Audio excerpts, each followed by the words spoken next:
बिल्वपत्रैर न भास्करम। कुछ कुछ वर्जित चीजें हैं जो किसी देवता को नहीं चढ़ती, वो बात अलग है। लेकिन गणेश जी को दुर्वा बहुत प्रिय है। अब दुर्वा प्रिय है लेकिन तुलसी गणेश जी को नहीं चलता। न तुलस्या गणाधिपम। तो जिसके घर में बोला संतति नहीं है, वो नित्य यदि दुर्वा गणेश जी को चढ़ाता है तो उसको अवश्य ही संतति की प्राप्ति होती है। ये भी हमारे शास्त्र कहते हैं। भाव नहीं तो निधि बन मधुबन, बिरथा सकल निधान। अरे भाव होए तो पाषाणों में प्रकट होए भगवान। देखो सबसे बड़ी बात तो है भाव और भक्ति की। बोला भाव नहीं है तो आप निधि बन घूमे आओ, मधुबन घूमे आओ, साथ में तीर्थ कर लो, लेकिन बोला फिर भी पुण्य मिलने वाला नहीं है। पुण्य मिलेगा कब? जब अंदर भाव और भक्ति होगी, तभी वो पुण्य भी प्राप्त होगा। भाव हुए तो पाषाणों में प्रकट होए भगवान। अगर भाव भक्ति अंदर है तो पाषाण कहते हैं पत्थर को, बोलो पत्थर में भी भगवान प्रकट हो जाते हैं। और इसके प्रमाण भी है कि प्रहलाद जी को पूछा इसके पिता हिरण्यकशिपु ने कि बोला कहाँ है तेरा भगवान?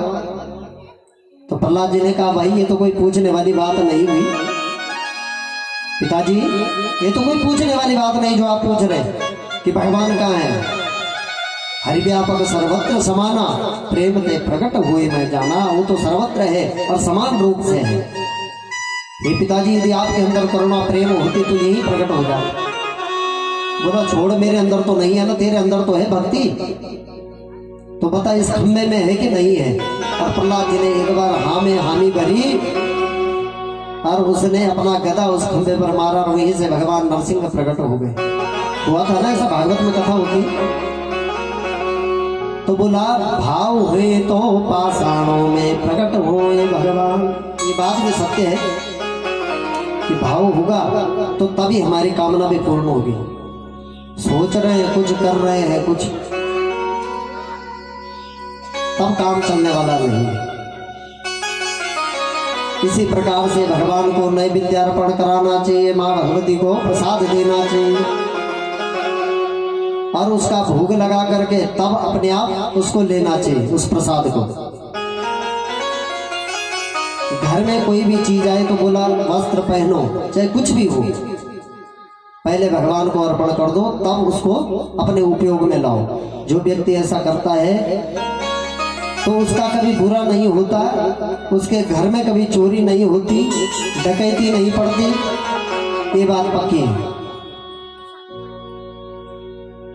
और भाव भक्ति वाले आदमी को ताला घर में लगाने की आवश्यकता है भी नहीं मेरे देखने में। जिसको लेना होगा बोला वो तुम्हारी जेब से ही जेब काट करके कब ले जाएगा तुम्हें पता भी नहीं चलेगा।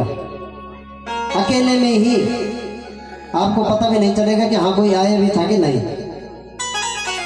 और जो उसी पर आश्रित हो, उस परमात्मा पर आश्रित हो, तो बोला चाहे ताले के ऊपर ताला चढ़ाओ, चाहे एक ताला न मारो, तब वही रक्षा करने वाला है। तो इस प्रकार से भगवान का पूजन यजन अपने घर में करना चाहिए। माँ भगवती की पूजा इस प्रकार से करनी चाहिए। इसका विधान बताया। तो कन्याओं के बारे में जो पूजन कराते हैं कन्याओं को, उसके बारे में एक चीज और लिखी है कि कैसी कन्याएं नहीं लानी चाहिए। अब ध्यान से सुनो। हीनांगी वर्जयेत कन्याम वर्णांकिताम। हीनांगी माने अंगहीन न हो उसका, है ना, ऐसी कन्या को लाना चाहिए। जिसके अंग भंग है बोला ऐसी कन्या को नहीं लाना चाहिए। कुष्ठ युक्ताम प्रणांकिताम। कुष्ठ रोग जिस पर हो तो बोला ऐसी कन्या को भी जीवने के लिए नहीं लाना चाहिए। शुद्ध ब्राह्मण, क्षत्रिय या वैश्य वर्ण की कन्या हो, इन्हीं को ही भोजन अपने घर में कराना चाहिए। अरोगिणी सुरूपांगी सुंदरी वर्ण वर्जिता एक वंश समुद्भूता कन्यां संप्रपूजये। सबसे उत्तम है बोला ब्राह्मण को तो विशेष करके अपने घर में हमेशा ब्राह्मण की ही कन्या को भोजन कराना चाहिए। कब? नवरात्र में या फिर भागवत के समय, जब देवी भागवत हो रही है उस समय, जब 9 कन्या आए घर में, यदि ब्राह्मण घर में कथा करा रहे हैं तो उनको ब्राह्मण की ही कन्या घर में जीवने के लिए बुलानी चाहिए। ये इसी में लिखा है। क्षत्रिय है, क्षत्रिय लोग अपने घर में करा रहे हैं तो वो भी ब्राह्मण की ही कन्या को अपने घर में बुलाएं। अब जो लिखा है वो इसमें लिखा ही है, ब्राह्मणैर ब्राह्मणजा पूज्या राजे राजन्ये ब्रह्मवंशजा। ब्राह्मणे ब्रह्मजा पूज्या, ब्राह्मण को ब्राह्मण, और राजन्ये ब्रह्मवंशजा, इनको भी ब्राह्मण के ही वंश से कन्याएं लानी चाहिए। आजकल क्या करते हैं, जहाँ से लपेट लपेट करके लाते इकट्ठा करके, पता भी नहीं चलते कौन सी बस्ती के। बोलो राधे राधे। इतने दिन से तो बोला पवित्र कर रहे थे ब्राह्मण घर को, और लास्ट में सब कर दिया सत्यानाश। तो ऐसा नहीं करना चाहिए। ढूंढ करके पहले से ही व्यवस्था बना करके रखो कि हाँ अंतिम दिन हमने ये करना है, तो इसकी व्यवस्था बने। और विशेष के देवी का पाठ या कथा तो 9 ही दिन की होगी, लेकिन ऐसा भी कोई जरूरी नहीं कि 9 दिन की ही हो। बोलो 9 दिन की ही कथा हो, ऐसा कोई जरूरी नहीं है। कथा दिन बढ़ भी सकते हैं, कथा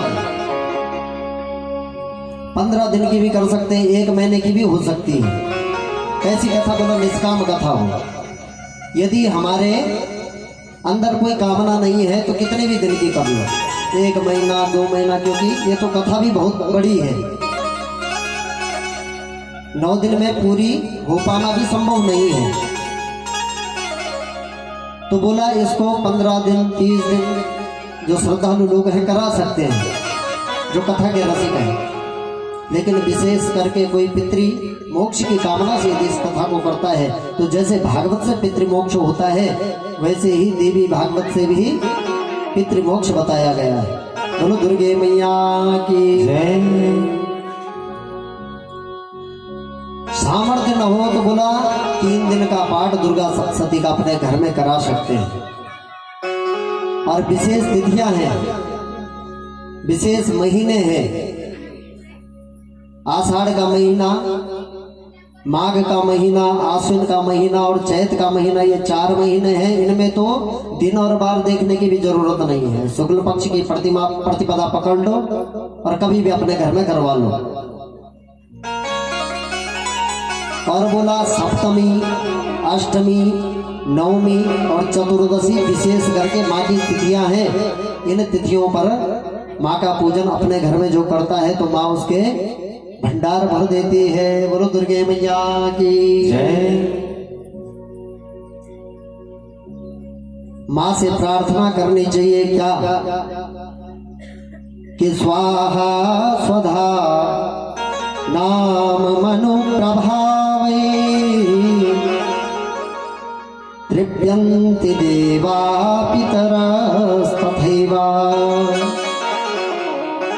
यज्ञेषु सर्वेषु मुदाहरन्ति यन्नाम युग्मं श्रुतिभिर्मुनीन्द्राः। हे माँ भगवती, यन्नाम युग्मम, आपके 2 अक्षर के नाम से व्यक्ति भवसागर को तर जाता है। और वो 2 अक्षर का नाम क्या है? बोलो जय माता दी। जय माता दी। आगे तो सब खुला उनका फिर सियाम जल लगा। जोर से बोलो जय माता दी। जय माता दी। दोनों हाथों को ऊपर करो, फिर बोलो जय माता दी। जय माता दी। 2 अक्षर का नाम क्या है? माता। क्या है? माता या देवी। यही 2 अक्षर का नाम भवसागर से तराने वाला है, पार करने वाला है। अच्छा, हाथ खड़े क्यों करते भाई? जय माता दी कहते हुए शौक है क्या? तो शौक से करते हैं कि अच्छे लगते हैं हाथ ऊपर। तो हाथ खड़ा करने का उद्देश्य क्या है? बोला हाथ खड़े, कोई अपराधी होता ना, अपराधी, और पुलिस वाला पीछे भाग रहा हो तो पहले तो कोशिश करेगा भागने की। जैसे हम भी अपराधी हैं, हम भी भागते रहते हैं, कथाओं में जल्दी से आते नहीं, कथाओं में जल्दी से आते नहीं, तो अपराधी की तरह भागते रहते हैं। लेकिन अंतिम में जब पता चलता है, जब बेटा लात मारता है, घर वाले सब छोड़ करके किनारे कर देते हैं, तब असलियत सामने आती है। इस संसार में अपना कोई नहीं है उस परमात्मा के अलावा, उस माँ भगवती के अलावा। तब आना तो उसी के शरण में पड़ता है। तो माँ भगवती भी पूछती है, तो सरेंडर करना हो गया ना बिल्कुल, हाथ खड़ा करके बस अब तेरे हैं और किसी के नहीं है। बोलो राधे राधे। राधे राधे। तो ये हाथ खड़ा करने का मतलब है माँ बस तेरे ही बन करके बैठे हैं, जैसे भी हैं, गुणी है अवगुणी है, पर तेरे हैं, इसी भावना से बैठे हैं, और भाव बैठना भी चाहिए। तो बोला यन्नाम युग्मम श्रुतिभिर्मुनीन्द्रा, आपके 2 अक्षर के नाम श्रुतिभिर वेदों में गाए गए, और गाए किसने? बोला मुनीन्द्रा, बड़े बड़े तपस्वी योगी सन्यासी जो नित्य ध्यान में रमण करते हैं, वो नित्य आपका ही इस दिव्य नामामृत का आस्वादन करते हैं, इसी नाम को गाते हैं, रटते हैं, पूजते हैं, भजते हैं। पितर और देवता 2 ही चीजें विशेष होती हैं जिनको हम अपने घरों में पूजते हैं। अपने पितर, सभी लोग अपने पितरों का पूजन करते हैं, और साल भर में एक बार तो पितृपक्ष आता है, उसमें तो सभी लोग करते हैं। तो वही यहाँ पर कह रहे हैं कि स्वाहा स्वधा नाम मनो प्रभावी। हे माँ, स्वाहा भी आप ही हैं और भगवती स्वधा भी आप ही हैं। स्वाहा मैंने बताया, स्वाहा अग्नि की पत्नी है। किसकी पत्नी है? अग्नि की पत्नी है। और स्वधा पितरों की पत्नी है, इसलिए तेभ्यः स्वधा ऐसा कहते हैं पितृपक्ष में जब तर्पण होते हैं। तस्मै स्वधा ये उच्चारण करते हैं। और जब देवताओं का हवन हो रहा होता है तो बोला स्वाहा। तो देवताओं तक पहुंचाने वाली है भी 2 ही चीजें, एक अग्नि और एक ब्राह्मण। कितनी है? केवल 2 चीजें हैं। 2 मुख हैं जिनसे खा करके केवल भगवान विष्णु को या माँ भगवती को वो चढ़ता है। वो 2 मुख कौन से हैं? एक है ब्राह्मण का मुख और एक है अग्नि देवता का मुख। तभी तो कोई पूजन या भजन होता है तो पहले ब्राह्मणों का भोजन कराओ या यज्ञ कराओ, हवन कराओ। भगवान विष्णु से किसी ने पूछा कि बोला हे देवता, आपके 2 मुख हैं, 2 मुख हैं आपके। एक ब्राह्मण है, ब्राह्मणों से मुखमासीत, ये वेद मंत्रों में है। और मुखाद अग्नि रजायत, एक तो अग्नि है और एक ब्राह्मण है। लेकिन आप किस मुख से ज्यादा खाना पसंद करते हैं? बताओ भाई, जिससे पसंद है उसी मुख में डालेंगे ग्रास। ब्राह्मण रूपी मुख से ज्यादा पसंद है कि बोला अग्नि के स्वाहाकार से ज्यादा तृप्त होते हैं आप। तो भगवान विष्णु क्या कह रहे हैं कि ना हम तथा यजमान भविर्विताने शोचात्रितपुलोत्मतहु मुखेन यद ब्राह्मणस्य चरतो मुखतो नुगाशम् तुष्टस्य मय्यवहिते निज कर्म पाकैः नाहं तथाग्नि यजमान हविर्विताने। श्लोक कह रहा है कि यजमान के द्वारा हविर्विताने माने हवन से ना हम, मैं इतना प्रसन्न नहीं होता हूँ। बोला तो फिर प्रसन्न कब होते हो? बोला यद ब्राह्मणस्य मुखतो चरतो नुघासम्, जब एक ग्रास लेकर के ब्राह्मण के मुख में जाता है और ब्राह्मण उसको खा करके तृप्त होता है, आहा शब्द कहता है तो माँ भगवती कहती है, भगवान विष्णु कहते हैं जितना मैं उस आह से खुश हो जाता हूँ उतना स्वाहा से कभी प्रसन्न नहीं होता। बोलो राधे राधे राधे राधे। तो भगवान का कैसे पूजन करना चाहिए, अब अपने अपने इष्ट सभी के हैं, यहाँ पर तो कथा माँ भगवती की है, कैसे उसका पूजन होता है उसी की विधि लिखी भी है। लेकिन इष्ट किसी को भी मानो है माँ भगवती का ही पूजन। तो इस प्रकार से प्रार्थना कर रहे हैं कि स्वाहा भी आप ही हैं और पितरों का पूजन होता है तो सौदा भी आप ही हैं, तो सर्वत्र तो माँ आपकी ही पूजा हो रही है, फिर हम क्यों ना आपकी पूजा करें।